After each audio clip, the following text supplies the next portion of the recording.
అధ్యక్ష, ఈ చట్టాన్ని చూస్తే చాలా భయంకరమైన చట్టం. ఏ మాత్రం కూడా ఆలోచించకుండా ఈ చట్టాన్ని తీసుకురావడం చాలా సమస్యలకు దోహదం చేసింది. ఎన్నో రోజులుగా లాయర్స్ అయితే ప్రజలను చైతన్యవంతులు చేస్తూ ఎక్కడికక్కడ ఆందోళన చేశారు. ఈ చట్టం కనుచుంటే పౌరుల ఆస్తి హక్కును మొత్తం మింగేసే పరిస్థితి వస్తుంది.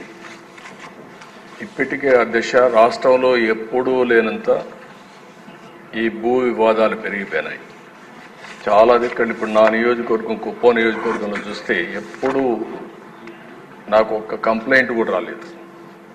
40 ఏళ్ళ నుంచి నేను అక్కడ సీఎంగా, ముఖ్యమంత్రిగా, ఎమ్మెల్యేగా, ప్రతిపక్ష నాయకుడిగా ఉన్నాను. ఈ 5 ఏళ్లలో జరిగిన అవకతవకలు, ఆ నియోజకవర్గంలో ఎక్కువ కంప్లైంట్లు వచ్చేది భూ వివాదాలపైన వచ్చాయి. నేను చిన్న చిన్న మీటింగ్లు పెట్టుకొని మాట్లాడేటప్పుడు ఏదైతే 22A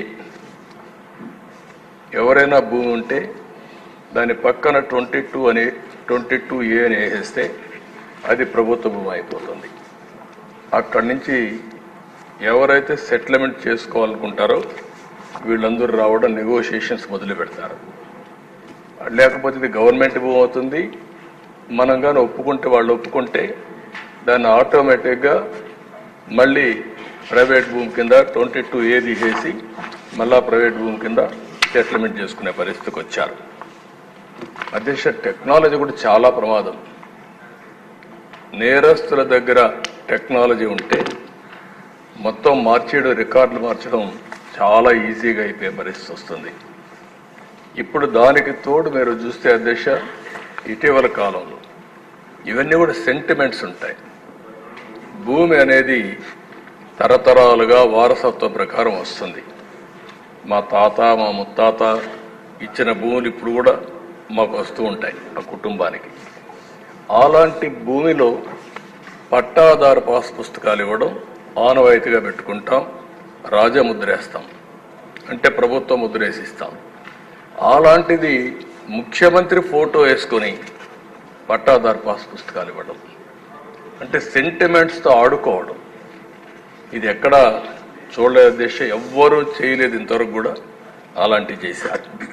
అప్పటికే ప్రజల్లో చాలా కోపం ఉంది, ఆవేదన ఉంది, ఆవేశం ఉంది, ఏమీ చేయలేని పరిస్థితిలో ఉన్నారు. అయితే ఇటీవల భూ సర్వే కూడా అన్నారు. ఈ భూ సర్వే కూడా అధ్యక్ష మొత్తం సెటిల్మెంట్ చేస్తామనే ఉద్దేశంతో చేసి డబ్బులైతే ఖర్చు పెట్టి ఎక్కడికక్కడ వివాదాలు పెంచారు, కానీ ఎక్కడా వివాదాలు తగ్గించే పరిస్థితి లేదు. దాని పేరు కూడా నేను చాలా స్పష్టంగా చెప్పాను. హోల్డ్ చేశాం, స్టే చేశాం, ఇవన్నీ క్షుణ్ణంగా స్టడీ చేసిన తర్వాతనే చేస్తామని చాలా స్పష్టంగా హామీ ఇచ్చాం.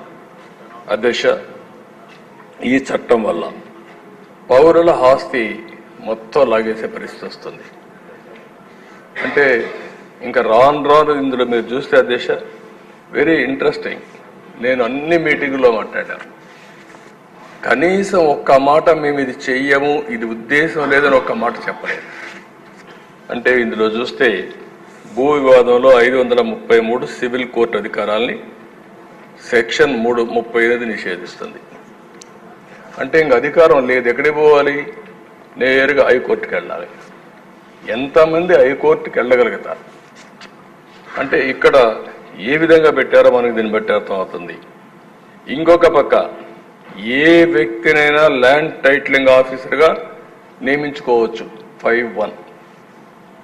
అంటే ఇప్పటికే మనం చూస్తున్న సాక్షిలో పనిచేసే వాళ్ళందరినీ తీసుకొచ్చి ప్రభుత్వాన్ని పెట్టారు. రేపు కూడా వీళ్ళ గుమస్తాలు మొత్తం తీసుకొచ్చి ఇక్కడ పెట్టేస్తారు. వాళ్ళ గుమస్తాలు పెడితే మన జాతకాలు వాళ్ళు రాస్తారు. ఏమవుతుంది అధ్యక్ష?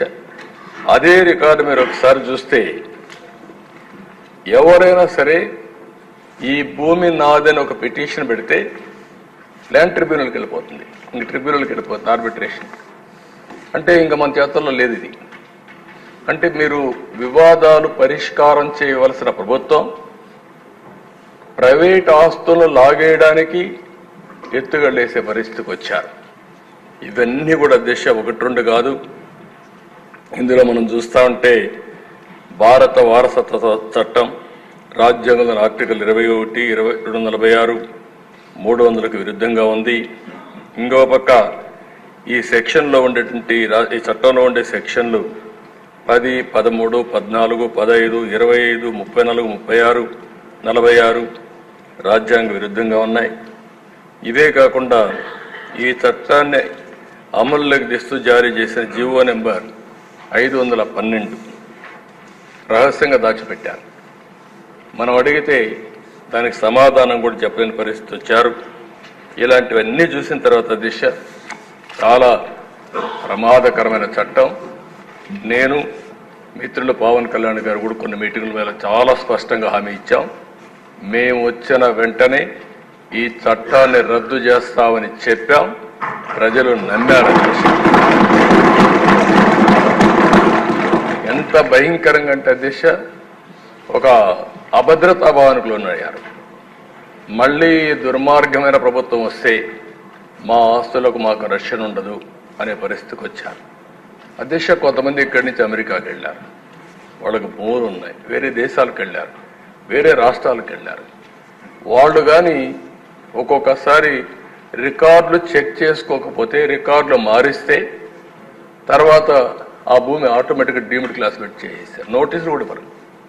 ఇలాంటి చాలా ఉన్నాయి అధ్యక్ష. ఏది ఏమైనా మేము చెప్పాం. చెప్పిన తర్వాత చాలా స్పష్టంగా హామీ ఇచ్చాం.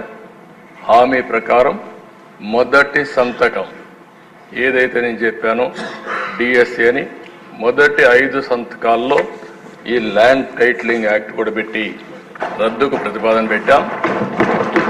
మొదటి క్యాబినెట్లో దీన్ని ఆమోదించాం. మొదటి అసెంబ్లీలో దీన్ని మళ్ళా ఈ చట్టాన్ని రద్దు చేయడానికి ఇది ప్రవేశపెట్టాం. ఇది మా చిత్తశుద్ధిని మరొక్కసారి తెలియజేసుకుంటూ